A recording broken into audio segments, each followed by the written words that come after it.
में आता है कि हजरत ईसा अलैहिस्सलातु वस्सलाम जब आसमान से नाजिल होंगे, अब पता नहीं इतनी ऊपर से जमीन पे आएंगे, ये असबाब के खिलाफ है ना। ये बात इंसान के लिए तो मुमकिन नहीं है।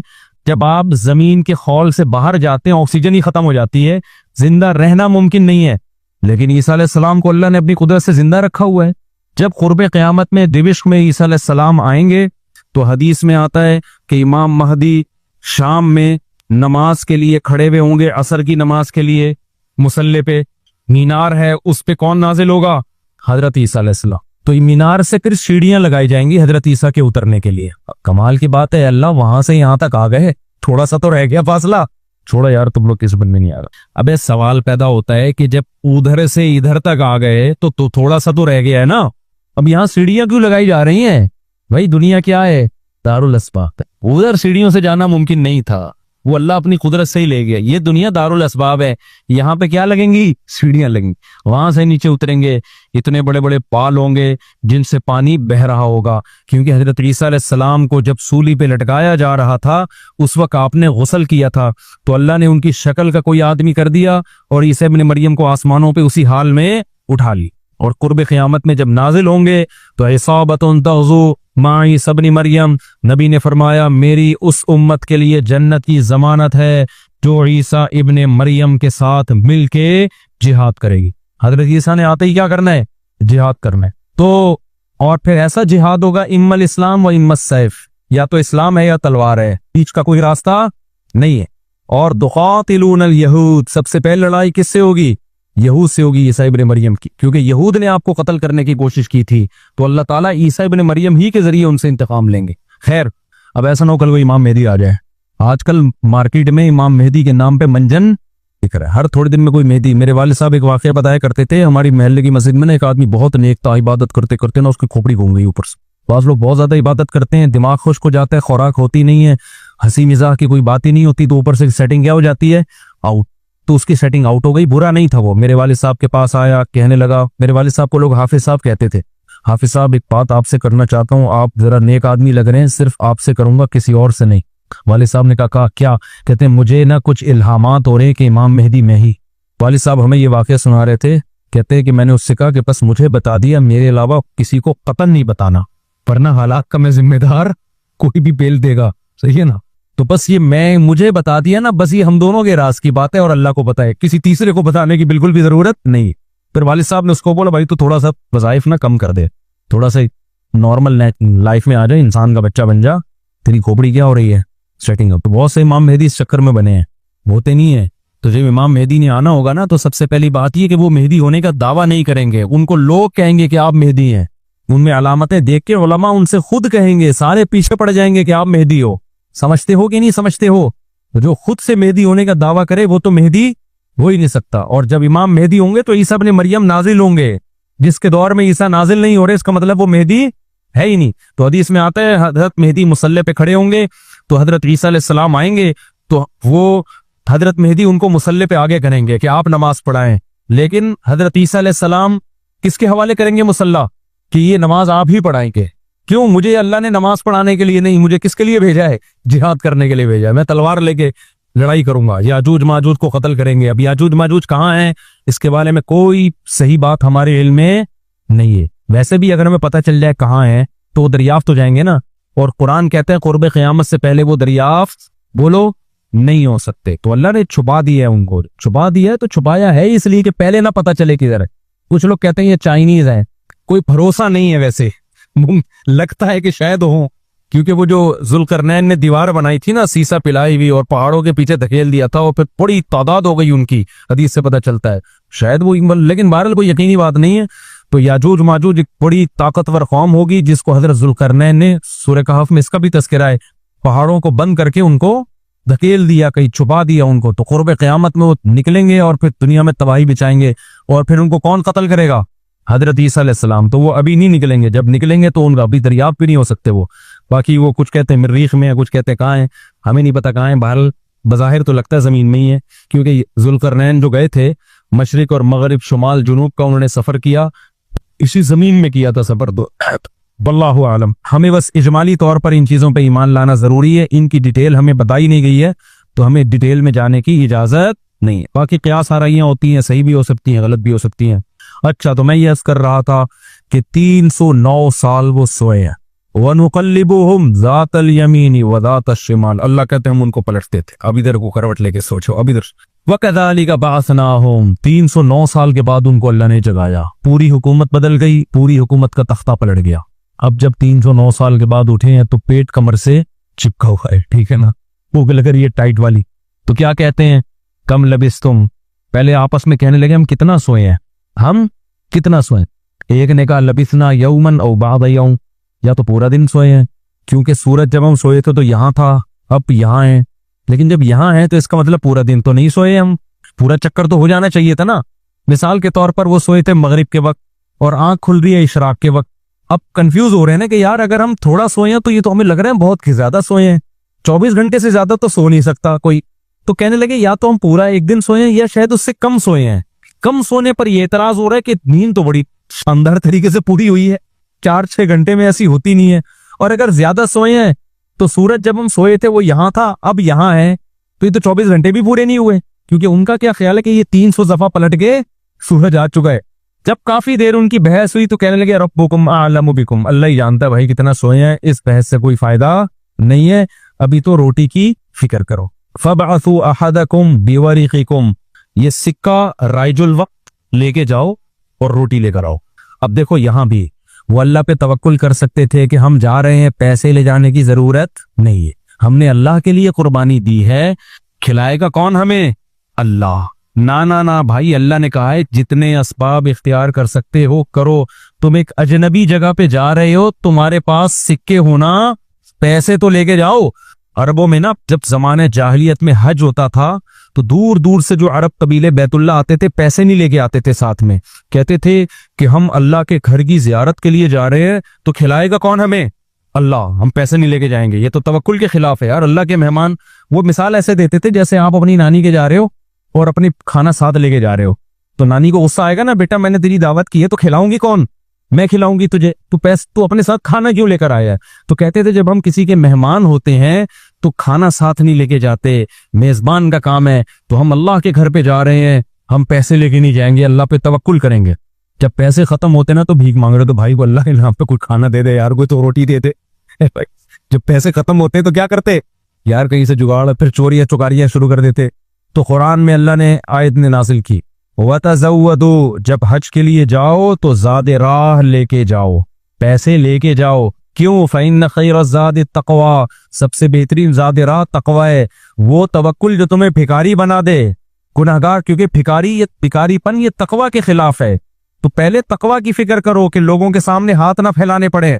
तो उनको बता दिया अल्लाह ने सहाबा को कि तवक्कुल का ये मतलब नहीं है कि दुनिया में असबाब इख्तियार न करो, हज पे जा रहे हो तो पैसे लेके जाओ सारा। तभी फुकाहा कहते हैं, फुकाहा ने दीन को खूब समझाए कि हज सिर्फ इस पे फर्ज नहीं हो जाता कि आने जाने का इंतजाम हो जाए, ना ना ना, हज उस पे फर्ज होगा आने जाने का इंतजाम भी, रास्ते में खाने का इंतजाम भी, और जितने दिन आप घर की मार्केट से शार्ट रहोगे बीवी बच्चों के खाने का भी इंतजाम।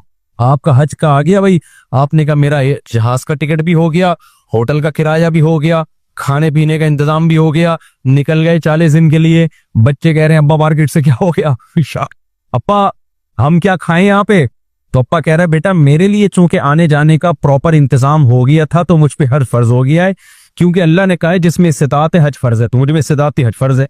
तो बच्चे कहेंगे हमारा क्या कसूर है। इसलिए उलमा ने बयान किया कि इस्तिताअत में ये भी दाखिल है कि आपका भी और जिनकी आप कफालत कर रहे हो, जो आपकी शरम जिम्मेदारी है, उनका भी इंतजाम हो। समझते हो कि नहीं समझते हो। तो उन्होंने अपने साथ सिक्के लेके गए हुए थे, वो सिक्का राइजुल वक्त, जब निकाह होता है ना तो सिक्का राइजुल वक्त, मैंने सिक्का राइजुल वक्त ने आपका निकाह फला, मैं ये लफ्ज निकाल दिया है, मैं इतने पैसों में कराया हमने, क्योंकि राइजुल वक्त ही सिक्के चलेंगे ना, यहाँ निकाह में डॉलर थोड़ी देंगे। कभी खरबूजा खरीदते हुए कहा कि सिक्का राइजुल वक्त के मुताबिक ये खरबूजा कितने रुपए किलो है, जैसे वहां सीधा सीधा बोलते हो भाई खरबूजा कितने रुपए किलो है, तो मेहर में भी वही है। जब पाकिस्तान में शादी हो रही है तो पाकिस्तानी रुपए में ही होगी, उसमें अलग से सिक्का राइजुल वक्त बताने की जरूरत नहीं। लोग कह रहे हो तो सिक्का राइजुल वक्त के मुताबिक, तो वहां से मेरी जबान पे ये आया है। तो उन्होंने कहा भाई ये सिक्का राइजुल वक्त है, इसको लेके जाओ और खाने पीने का इंतजाम करो। फिर कहने लगे देखो वलियतलत्तफ, चुपके से जाना, वला युशगिरन्न बिकुम अहदा, किसी को तुम्हारे बारे में पता ना चले। ऐसे मुंह लपेट के ना छप्पड़ में जाना और रोटी लेके छप्पड़ में वापस आ जाना। इससे भी पता चल रहा है कि वो अपनी हिफाजत का पूरा इंतजाम कर रहे हैं, फिर अल्लाह पे तवक्कुल कर रहे हैं। कुत्ता भी साथ लेके जा रहे हैं ताकि अजनबी लोगों से हमारी हिफाजत हो, ये भी पूरा इंतजाम। और उसके बाद भी एक बंदे को भेज रहे हैं, भाई लिपट के जाना, पता ना चले पकड़े ना जाए हम। और आगे उन्होंने क्या कहा, फलयंजुर अय्युहा अज़का तआमन, देखना पाकीज़ा खाना हो, हलाल खाना लेके आना। इससे भी पता चलता है कि चूंकि गैर मुस्लिम रियासत थी ना, वहां उन पर वाजिब था कि खाना खरीदने से पहले तहकीक कर लें कि हराम है या हलाल। इस्लामी मुल्क में इस तहकीक की जरूरत नहीं है क्योंकि हलाल ही होता है।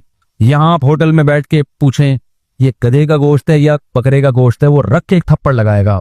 क्यों भाई, गालिब यही है कि जब सामने वाला इंसान है और मुसलमान है तो गोश्त भी इंशाल्लाह हलाल ही होगा। सामने वाला गधा नहीं है तो गोश्त भी गधे का। यहां भी गधे के गोश्त बिके हैं मगर उनका रेशो कम है ना, उमूमन तो हलाल ही होता है। लेकिन जब आप गैर मुस्लिम रियासत में जाते हैं, फिर जब भी आप कोई चीज खरीदेंगे तो आप पर तहकीक करना वाजिब है, भाई ये हलाल है या नहीं। मैं यूरोप में जहां भी होटल में जाता था पहले पूछता था, अबे ये मुर्गी हलाल है कि हराम है? वो कहता था हलाल है। कैसे पता चला हलाल है? ठप्पा तो सबने लगाया हुआ होता है हलाल का। कहां से खरीदी आपने? वो बताता था फलां से। मैंने कहा आपको पता है कि वो हाथ से ज़बह करते हैं? कि जी हमें तो नहीं पता। मैंने कहा फिर हम भी दिखाएंगे। भाई ये गैर मुस्लिम रियासत में ये तहकीक क्या है? इत्मीनान हो जाए कि हाँ जी हाथ का ज़बीहा है, बिस्मिल्लाह अल्लाहू अकबर के कह रहा है तो फिर आप खा सकते हैं, अदरवाइज नहीं खा सकते आप। फिर आप चिलगोजे खाएं, कुछ भी खाएं, गुजारा करें आप, समझते हो? तो इन लोगों ने भी क्या, हालांकि ये कितने शदीद भूखे थे ना, इनको तो चाहिए था, बोलते यार तू जा और जो मिले ले आपस उठा के, जो मिले। अबे अभी हलाल हराम के चक्कर में पड़ने की जरूरत नहीं, बहुत हो गया यार, भूख देखे यार, अभी तू अभी फिर भी जाके हलाल हराम की तहकीक करेगा? अबे जो मिले उठा के ले आ, ना ना ना ना ना, हलाल लेके आना, हराम से अवॉइड करना। अब जब वो बंदा आया ना सिक्का राइजुल वक्त लेके, तो जब वो उसने सिक्का दिया तो वो दुकानदार ने बोला भाई ये कौन से जमाने का सिक्का लाया भाई तू? ठीक है, ये करेंसी तो क्या हो गई है, 300 साल पहले ये नोट खत्म हो चुके हैं। इस पे तो जिस बादशाह की तस्वीर है वो भी बुत परस्त बादशाह था, उसका तो खात्मा हो गया है। यहाँ तो जिहाद हुआ, दूसरी कौमों ने हमला किया, पूरी रियासत क्या हो गई है, खत्म। अच्छा वो भी देख रहा था कि यार ये तो वो शहर ही नहीं लग रहा, मैं कोई गूगल ने गलत तो नहीं बता दिया कहीं मुझे, है भाई? वो भी यही सोच रहा है ना जो कि भाई मैं कहाँ हूं, ये वो जगह ही नहीं लग रही। तो 309 साल में तो सब कुछ चेंज हो जाएगा ना। बेल आखिर कुरान में चूंकि इख्तिसार है, बहुत शॉर्ट वाकया सुनाता है। बेल आखिर क्या हुआ कि लोगों ने उससे पूछा तुम कौन हो? उसने पूछा भाई वो कहाँ? उन्होंने कहा वो तो 309 साल पहले वंस अपॉन अ टाइम एक हुकूमत थी, फिर ये हुआ, फिर अलामतें देखी गई, ये पुराने सिक्के निकले। तो लोगों को, अच्छा इन लोगों की हिस्ट्री भी लोगों को पता थी कि पुराने वक्तों में चंद नौजवानों ने अल्लाह के लिए कुर्बानी दी थी और अपने इलाके से हिजरत करके चले गए थे, उनके नाम ये थे, उनकी अलामतें ये थी। तो इससे भी लोगों को ना हिस्ट्री से पता चल गया भाई ये कौन लोग हैं, ये वही लोग हैं। तो फिर बहरहाल जब हो गया तो इनकी तो बड़ी वाह वाह हो गई, यार ये तो बड़े करामती बुजुर्ग हैं, ये तो 300 साल से कहां सो रहे थे, गार में सो रहे थे। सब ने उनको बुलाया, भाई इनका तो बड़ा इकराम हुआ। मैं अब आगे मैं अपने स्टाइल में बयान कर रहा हूँ, कुरान में नहीं लिखा हुआ, जो होता है ऐसे मौके पे, भाई दम कर दें, हमारे वो गंजे के बाल नहीं आ रहे, हजरत इसके सर पे दम कर दें, इसकी शादी नहीं हो रही, इसके लिए दुआ कर दें, और ये बच्चा मुफ्ती मौलवी साहब मेरा बच्चा इंसान का बच्चा बन जाए। हमने जब पैदा किया था उस वक्त इंसान था, लेकिन अब जो रिपोर्ट है उसके मुताबिक तो ये जो शिकायतें आ रही होती हैं, कोई फूंक लगाते हैं, कोई तबलीग में निकाल दें, कुछ नसीहत कर दें, जो भी उनका इतनी इज्जत हो गई, इतनी इज्जत हो गई, फिर उन्होंने वो सब आ गए और उनकी पड़ी, जो अल्लाह ने ना उनकी दुआ ऐसे कबूल की कि बजाय हिजरत करने के उन्हीं के वतन को उनके लिए सूटेबल बना दी। और बिल आखिर एक वक्त के बाद उनकी तबड़ी मौत हुई। तो अब लोगों में झगड़ा हो गया, भाई इनकी मौत वाक़ हो गई है, तो ये चूंकि एक बड़ा तारीखी वाक़या हुआ है, तारीखी वाक़या हुआ है ना, इस वाक़े को महफूज रखा। हिस्ट्री तो हर एक चाहता है ना महफूज हो, और वो हिस्ट्री जिसमें कोई सबक हो। तो किसी ने कहा हम कुब्बा बनाएंगे, किसी ने कहा हम क्या बनाएंगे, लेकिन जो गालिब लोग थे, जिनको अल्लाह ने गलबा दिया था, उन्होंने कहा लनत्तखिदन्ना अलैहिम मस्जिदा, हम इनके गार, कहा जाता है कि उसी गार में उनको दफन किया गया जिस गार में उन्होंने जिंदगी गुजारी ना, हम इनके गार के करीब एक मस्जिद बनाएंगे ताकि उस मस्जिद में नमाज भी हो, इबादत भी हो, अकीदा तौहीद भी जिंदा रहे, क्योंकि इन्होंने कुर्बानी तौहीद के लिए दी थी और मस्जिद तौहीद का सबसे बड़ा जरिया है। मस्जिद बताती है कि सिर्फ अल्लाह को पुकारा जाएगा, तो उन्होंने फिर वहां मस्जिद बना दी। तो अब बाज लोग इससे कहते हैं, इससे पता चलता है मज़ारों पे मस्जिदें बनाना जायज है। ना ना ना, उस वक्त उनकी कब्र के करीब मस्जिद बनाई गई थी तौहीद को जिंदा करने के लिए। अब कब्रों पे मस्जिद बनाने से तौहीद का बेड़ा गर्क होता है। अब शिर्क और बुत परस्ती फैलती है इससे, इसलिए उलमा कहते हैं अब कब्रिस्तानों में मस्जिदें नहीं बनाई जाएंगी। उनकी नीयत कुछ और थी, आज कुछ और होने लगता है, आज कब्रों को सरदा होने लगता है वहां पे, इसलिए आज बना किया जाएगा इस अमल से। समझते हो कि नहीं समझते? तो इस वाकये में हमें क्या सबक मिलता है? इस वाकये से हमें सबक मिलता है कि जो अल्लाह के लिए कुर्बानी देता है अल्लाह उससे गाफिल नहीं होता, अल्लाह गैब से उसकी मदद करता है। वतरकना बादहुम यौमइज़ि यमूजु फी बाद, और हम इनमें से बाज को, यानी जो याजूज माजूज हैं, इनमें से बाज को यौमइज़िन, जिस दिन ऐसा होगा, जिस दिन अल्लाह का वादा आएगा और ये दीवार टूटेगी, यमूजु फी बाज़िन, हम इनको ऐसा कर देंगे कि ये एक दूसरे में घुस रहे होंगे। ये मजमून अहादीस में आया है। देखें कुरान में और अहादीस सहीहा में जो याजूज माजूज और इस दीवार का हमें मिलता है ना, मैं सिर्फ उसको आपके सामने बयान करूंगा, बाकी इस बारे में डिटेल में आप जाएंगे तो बहुत कुछ आपको इंटरनेट पे भी मिल जाएगा, मुफस्सिरीन की किताबों में भी मिल जाएगा, और लोगों की अपनी अपनी तहकीकात हैं, अपने अपने तबसरे हैं। ना मैं उन तबसरों को सही कह रहा हूँ ना गलत कह रहा हूँ, किताबें भरी हुई हैं, वो आप जाएं पढ़ें उसको। लेकिन जितनी बात कुरान से और सही अहादीस से याजूज माजूज के बारे में साबित होती है, मैं सिर्फ उसको आपके सामने अभी पेश कर रहा हूँ। पहला अकीदा तो ये साबित होता है कि याजूज माजूज एक कौम है, इंसान है, वो कोई इंसानों के अलावा कोई अलग मखलूक नहीं है, लेकिन है बड़े फसादी। दूसरी बात, ये बहुत कदीम है, जुल्करनैन जब गए तो उससे पहले की ये कौम है और जमीन में पहले से फसाद मचा रही है, लेकिन बहुत ज्यादा उनकी कसरत नहीं थी जितनी कसरत कुर्बे क़यामत में होगी। उनके नस्ल उनकी बहुत तेजी के साथ बढ़ रही है। तीसरी बात यह है कि अल्लाह ने उनको दुनिया के किसी हिस्से में रख के छुपा दिया है। छुपाया इसलिए है कि उनके जाहिर होने का एक टाइम है, और वो है हजरत ईसा अलैहिस्सलाम का दौर। हजरत ईसा इब्न मरियम के दौर में याजूज माजूज जाहिर होंगे, तो इसी को आप चौथा पॉइंट भी कह सकते हैं। तीसरा पॉइंट क्या हो गया कि उनको छुपा दिया गया है। लिहाजा ये जो लोग कहते हैं ना याजूज माजूज दरियाफ्त हो गए, फला जगह है फला जगह है, तो भाई हमें जब एक चीज छुपा दी गई है और एक टाइम बता दिया गया है कि उस टाइम पे जाहिर होंगे, तो उससे पहले वो दरियाफ्त हो ही नहीं सकते। पहले दरियाफ्त हो गए तो इसका मतलब नबी सल्लल्लाहु अलैहि वसल्लम की गोया पेशगोई गलत हो गई। तो जो जिसका टाइम है उसी टाइम पे वो जाहिर होंगे। चौथी बात मैंने जैसे बताई कि हजरत ईसा अलैहिस्सलाम के दौर में वो जाहिर होंगे। पांचवी बात, सही हदीस से ये बात साबित है कि याजूज माजूज वो जो दीवार बनी थी उसको चाटते रहते हैं, खत्म करते हैं। अब चाटना का जो लफ्ज हदीस में है उससे मुराद जबान से चाटना भी हो सकता है, और ये किनाया भी हो सकता है कि उसको खत्म करने की कोशिश में लगे हुए हैं। और ऐसे चाटना, जब हम कोई चीज चाटते हैं ना तो बहुत थोड़ी थोड़ी वो खत्म होती है। तो इतनी मोटी इतनी बड़ी दीवार है कि वो उन्होंने अपनी स्ट्रगल और अपनी मेहनत नहीं छोड़ी है, तो वो दीवार को किसी न किसी तरीके से घिसाई में उसके लगी रहते हैं। तो जबान से भी चाटना हो सकता है और किसी और तरीके से उसको खत्म करने की कोशिश भी मुराद हो सकती है। और हदीस में आता है कि एक दिन आएगा वो जब खत्म होने वाली होती है ना, तो वो कहते हैं कि हम कल इसको दोबारा शुरू करेंगे और कल हम इसको खत्म कर देंगे। लेकिन वो अल्लाह ताला अपनी कुदरत से दोबारा उस दीवार को उतना ही मोटा कर देते हैं जितना जुल्करनैन ने किया था। तो कुर्बे क़यामत में जब हज़रत ईसा अलैहिस्सलाम का ज़ुहूर होगा तो वो ये कहेंगे हम इंशाअल्लाह इसको कल खत्म करेंगे। तो इंशाअल्लाह का लफ्ज जब इस्तेमाल करेंगे, क्योंकि वो कौम है काफिर, वो अल्लाह पे एतमाद करना, अल्लाह पे तवक्कुल करना ये चीज नहीं है। जैसे काफिर तो नहीं कहेगा ना अल्लाह ने चाहा तो वो अल्लाह पे यकीन नहीं रखते। तो वो जब अल्लाह का नाम लेंगे और कहेंगे कि अल्लाह ने चाहा तो हम इसको कल खत्म कर देंगे, तो फिर इस्लाम की वजह से वो दीवार खत्म हो जाएगी। इसकी मिसाल ऐसे जैसे हदीस में आता है, पिछली कौमों में एक नौजवान था जो जादूगर के पास भी जाता था और राहिब के पास भी जाता था, जिसका सूरह बुरूज में तस्करा है, वस्समाई ज़ातिल बुरूज में। तो जब वो नौजवान पकड़ा गया, वो मुसलमान हो गया था, बादशाह ने उसको भेजा था जादूगर के पास के जादू सीखे, लेकिन वो राहिब के पास जाता, ईसाइयत सीखी उसने और नेक मुसलमान बन गया। तो बादशाह ने उसको कत्ल करने की हत्तल इम्कान कोशिश की, मगर वो कत्ल नहीं हो पा रहा था।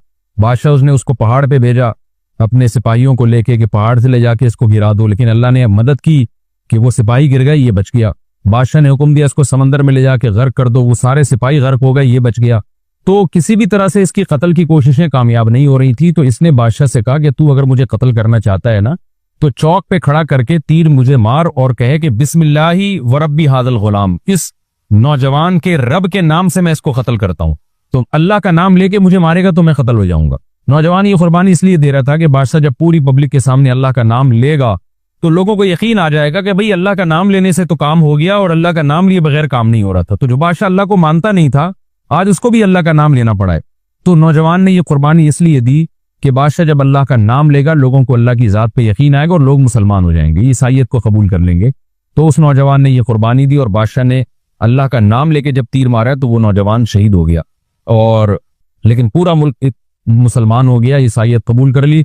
और सूरह बुरूज में फिर अल्लाह ने उनका तबसरा किया, उनका वाक़या बयान किया उनके बारे में कि कैसे बादशाह ने खंदक़ें खोद खोद के पूरी कौम को जो है वो जो दीन से पीछे नहीं हटे उनको किस तरह से आग में फेंक दिया उन सबको। तो इससे पता चलता है कि काफिर भी बाज दफा जब अल्लाह का नाम लेता है ना तो उसको दुनियावी फायदा हो जाता है। तो याजूज माजूज भी तंग आकर फिर अल्लाह का नाम लेंगे और कहेंगे अल्लाह ने चाहा तो हम इस दीवार को कल खत्म कर देंगे, और बिल आखिर वो दीवार खत्म हो जाएगी। फिर कुरान के अल्फाज हैं आगे कि जब ये दीवार खत्म होगी व तरकना बाज़हुम यौमइज़। अच्छा, मैं बता रहा था कि हदीस से क्या पॉइंट पता चलते हैं, तो ये 5 पॉइंट हो गए। छठा पॉइंट ये कि हजरत ईसा ही के दौर में ये किसी वबा के जरिए हलाक हो जाएंगे। हजरत ईसा अलैहिस्सलातु वस्सलाम ये इतने ज्यादा होंगे कि इनसे लड़ना मुमकिन नहीं होगा, जैसे कि कुरान में भी आ रहा है व तरकना बाज़हुम यौमइज़ यमूजु फी बाज़, हम इनमें से बाज़ को बाज़ के अंदर घुसा देंगे। इतनी कसरत से एक दूसरे में, ही अब आबादी की कसरत बहुत होगी इनकी, घुसे हुए होंगे एक दूसरे में, ये जैसे चींटी और मकोड़े होते हैं, तो इनसे लड़ना मुमकिन नहीं होगा। तो हजरत ईसा अलैहिस्सलातु वस्सलाम लोगों को लेके कोहे तूर पे चले जाएंगे और बाकी मुसलमान वो अपने अपने घरों के अंदर बंद हो जाएंगे।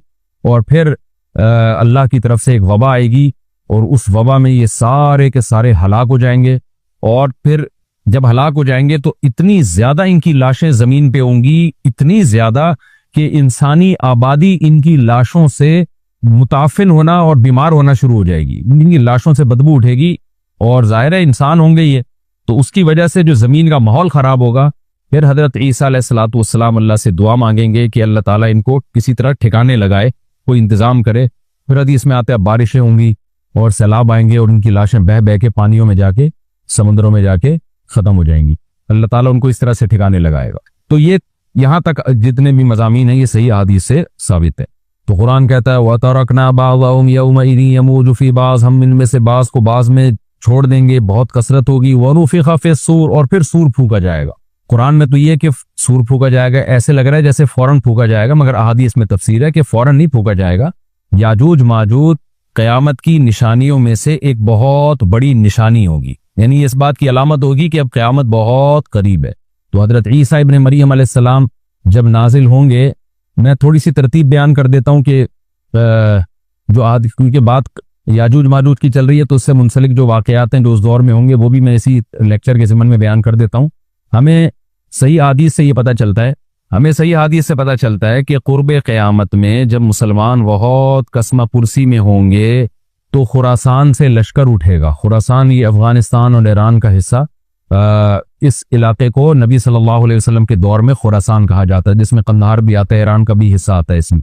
तो यहाँ से लश्कर उठेगा, मुजाहिदीन लड़ेंगे बहुत बड़ी तादाद में, दुनिया में जिहाद होगा कि मुसलमान जुल्म की चक्की में पिस के तंग आ चुके होंगे और लड़ते लड़ते हदीस में आता है इतनी बड़ी बड़ी लड़ाइयाँ होंगी कि 1/3 मुसलमान शहीद हो जाएंगे उसमें, 1/3 मुजाहिदीन जो लड़ने वाले होंगे, और 1/3 जो होंगे वो मैदान जंग से भाग जाएंगे और 1/3 को अल्लाह फतह अता फरमाएगा। तो जो 1/3 मैदान जंग से भाग जाएंगे, नबी सल्लल्लाहु अलैहि वसल्लम ने फरमाया उनकी तौबा कभी कबूल नहीं होगी। जो 1/3 शहीद हो जाएंगे वो अफजल तरीन शुहदा होंगे उस वक्त के, और 1/3 को अल्लाह ताला गलबा अता फरमाएंगे। एक वाकया तो हमें क़ुर्ब क़यामत में नबी सल्लल्लाहु अलैहि वसल्लम से ये मिलता है सही हदीस से। दूसरा हमें ये मिलता है कि क़ुर्ब क़यामत ही में मुसलमान कसम पुरसी का शिकार होंगे, तो तलाश करेंगे हजरत महदी को, क्योंकि हजरत महदी वो शख्सियत हैं जिन पे तमाम नेक लोग जमा हो जाएंगे और वो मुसलमानों की मैदान जंग में कमांड करेंगे, जिहाद में कमांड करेंगे। तो उनको बैतुल्लाह में तलाश किया जाएगा। वो रसूलुल्लाह सल्लल्लाहु अलैहि वसल्लम की औलाद में होंगे और लोग उनको पहचान लेंगे, अहलुल्लाह पहचान कर उनको अपना अमीर बनाएंगे और उनकी क़यादत में भी लड़ाई और जिहाद शुरू होगा। और ये लड़ाई जब दिमिश्क में लड़ाई हो रही होगी तो दिमिश्क में असर की नमाज के वक्त हजरत महदी, मैंने जो ये कहा कि दिमिश्क में लड़ाई हो रही होगी, मकसद ये नहीं है कि दिमिश्क कोई मैदान जंग बना हुआ होगा, मकसद ये है कि वो मुजाहिदीन का लश्कर दिमिश्क में होगा असर की नमाज के वक्त। लड़ाई चाहे किसी और मैदान में हो रही हो, लेकिन हदीस में हमें दिमिश्क का तस्करा मिलता है। तो दिमिश्क में हजरत शाम का तस्करा मिलता है और जो कराइन हमें मिलते हैं वो दिमिश्क की एक खास मस्जिद है। वो मस्जिद हजरत मुफ्ती तकी उस्मानी साहब और मुफ्ती रफी उस्मानी साहब ने उसको हाईलाइट भी किया, लेकिन वो यकीनी नहीं है, खूब समझे, उन्होंने उसका भी तबसरा किया कि इसके बारे में कोई यकीन नहीं है। तो हजरत महदी असर की नमाज पढ़ा रहे होंगे लोग इमामत में आपके पीछे खड़े होंगे, यहाँ तक कि मस्जिद के मीनार पर आज भी वो मीनार मौजूद है जिसके बारे में गालिब गुमान है कि ये वो मीनार है जहां हजरत ईसा अलैहिस्सलाम नाजिल होंगे। गालिब गुमान के दर्जे में कहा जा सकता है, वरना फिर उसी के अड़ोस पड़ोस में कोई मस्जिद होगी। मेरा अगर शाम जाना हुआ तो इंशाल्लाह मैं इरादा है कि मैं व्लॉग में उस मस्जिद का भी तस्करा करूंगा, उस जगह का भी तस्करा करूंगा। लेकिन मैं पहले ये बात बता दूं कि वो 100% यकीनी नहीं है। ऐसा ना हो कि उस मस्जिद के मीनार पे चढ़ के लोग जो है वो उसके कोई मीनार को ही चाटना शुरू कर दें तबर्रुक के तौर पे। तो असर की नमाज का टाइम होगा। हजरत ईसा इब्ने मरियम अलैहिस्सलातु वस्सलाम फरिश्तों के कंधों पे हाथ रखे नीचे उतरेंगे नमाज के टाइम पे, यानी आसमान से मीनार तक आएंगे और फिर मीनार से आपके लिए सीढ़ियां लगाई जाएंगी। सीढ़ियों के जरिए मीनार से नीचे उतरेंगे और लोग उनको पहचान लेंगे। हजरत महदी उनको इमामत के लिए आगे करेंगे कि आप अल्लाह के एक पैगंबर हैं, आप नमाज पढ़ाइए। हजरत ईसा अलैहिस्सलाम उन्हीं को आगे रखेंगे। और इस तरह का मफहूम है हदीस में कि अल्लाह ने इस काम के लिए आपको ही मुंतखब किया। क्या मतलब ये इमामत इस उम्मत का हक है। तो हजरत ईसा इब्ने मरियम अलैहिस्सलातु वस्सलाम का जो काम होगा वो जिहाद है और यहूदियों से इंतकाम लेना, क्योंकि यहूदियों ने अपने ख्याल में हजरत ईसा को कत्ल किया था। तो अल्लाह ने यहूदियत ही के खात्मे के लिए और दज्जाल के खात्मे के लिए ईसा इब्ने मरियम को नाजिल किया। हजरत महदी से पहले ही दज्जाल जाहिर हो चुका होगा। दज्जाल के बारे में हदीस में आता है कि हर पैगंबर ने अपनी उम्मत को दज्जाल के फितने से डराया है। अच्छा, ये दज्जाल एक ऐसी शख्सियत है जिसका यहूदी इंतजार हमसे ज्यादा कर रहे हैं, क्योंकि यहूदी उसको अपने लिए निजात दहिंदा समझते हैं। जबकि हदीस में आता है कि दज्जाल काना होगा और उसका खुदाई का दावा होगा। उसके पास कुछ ऐसी ताकतें होंगी कि मुर्दे को जिंदा कर दे, जिंदा को मार दे। एक तरफ उसके बाग होगा, एक तरफ उसके आग होगी। जो उस पर ईमान लाएगा उसको बाग में दाखिल करेगा और जो उस पर ईमान नहीं लाएगा उसको आग में दाखिल करेगा। और रसूलुल्लाह सल्लल्लाहु अलैहि वसल्लम ने फरमाया उसकी जो आग है हकीकत में वो जन्नत का बाग होगा और उसका जो बाग है हकीकत में वो जहन्नम की आग होगी। तो जो नबी की बातों पे यकीन करते हैं वो दज्जाल के फितने से महफूज रहेंगे। और हदीस में सूरह कहफ की भी तिलावत का हुक्म है। जुम्मे के दिन जो कहफ की तिलावत करता है अल्लाह उसको दज्जाल के फितने से महफूज रखता है। अब आप देखें ये सूरह कहफ में क़यामत की अलामत का तज़किरा है ना, तो शायद इसी वजह से क्योंकि जो सूरह कहफ पढ़ता रहेगा वो याजूज माजूज के वाक़यात भी पढ़ता रहेगा और अल्लाह की कुदरत के वाक़यात भी पढ़ता रहेगा। तो दज्जाल के फितने से अल्लाह उसको इस बरकत से बचा के रखेंगे, फितने से महफूज रखेंगे। तो वो ऐसी ताकतें दिखाएगा, बेवकूफ लोग उस पर ईमान ले आएंगे। हदीस में आता है कि काना कभी भी खुदा नहीं हो सकता, नहीं उसकी तो एक आंख होगी नहीं, लेकिन बेवकूफ लोग उसके ये कुछ जाहिरी कमालात देखेंगे, ये नहीं देखेंगे कि ये तो शक्ल भी इसकी अच्छी नहीं है। यानी खुदा कम से कम जमाल वाला होता है ना, ये तो है भी काना।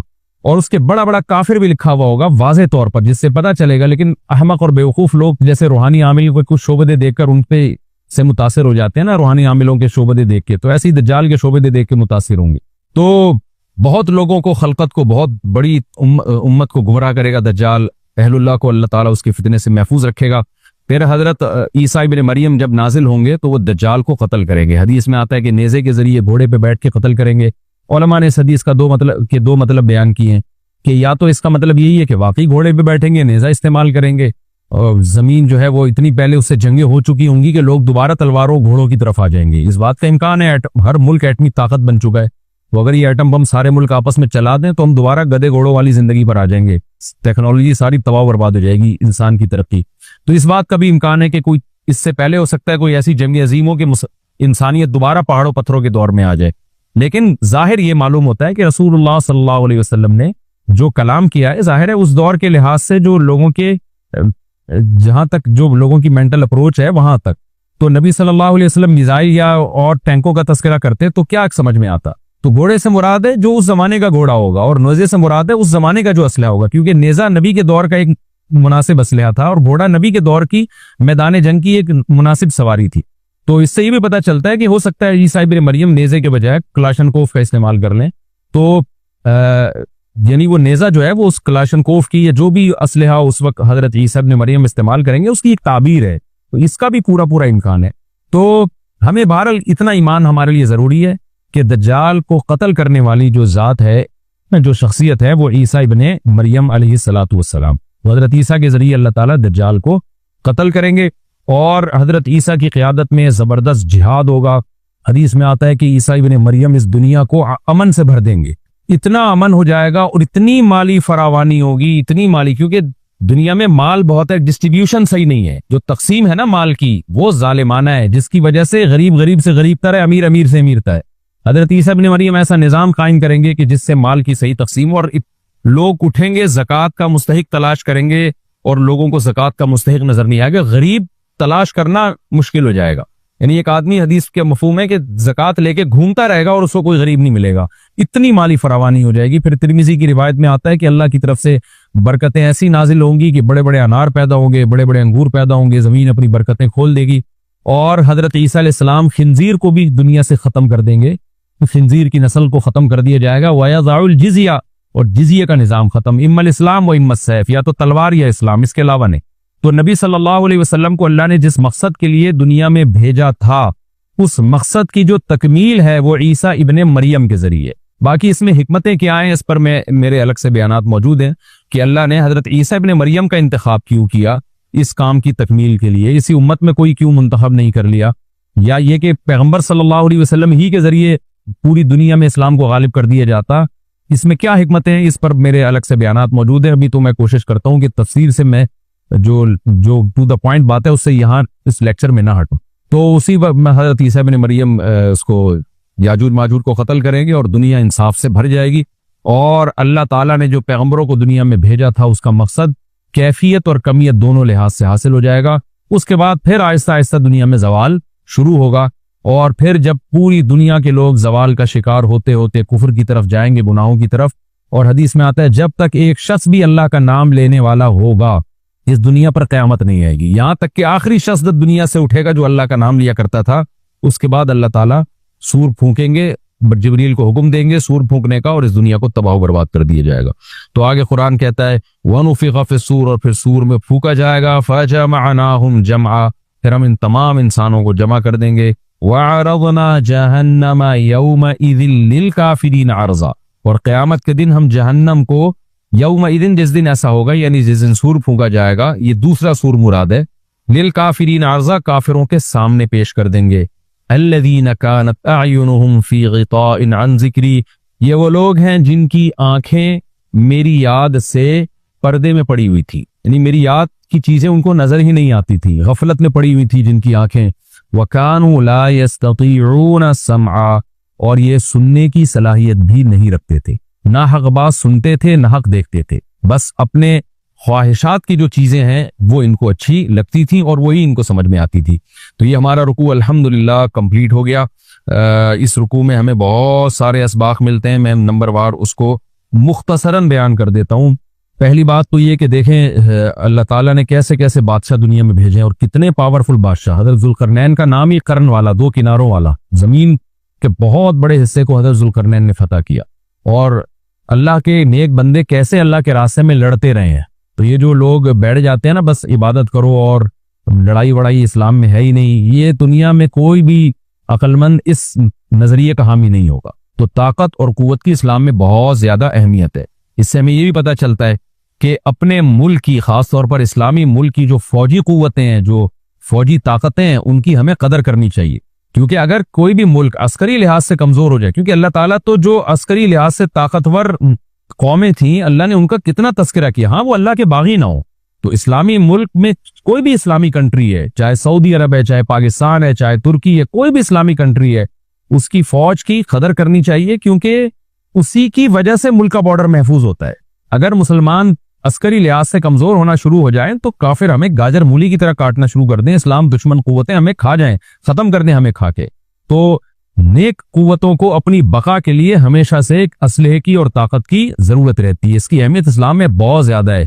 मूसा अलैहिस्सलातु वस्सलाम के बाद कितने बड़े बड़े जंगी कमांडर पैदा हुए। जुल्करनैन का अल्लाह ने कैसा तस्करा किया। जुल्करनैन की इबादत का कहीं भी तस्करा नहीं, हालांकि वो बड़े इबादत गुजार भी थे।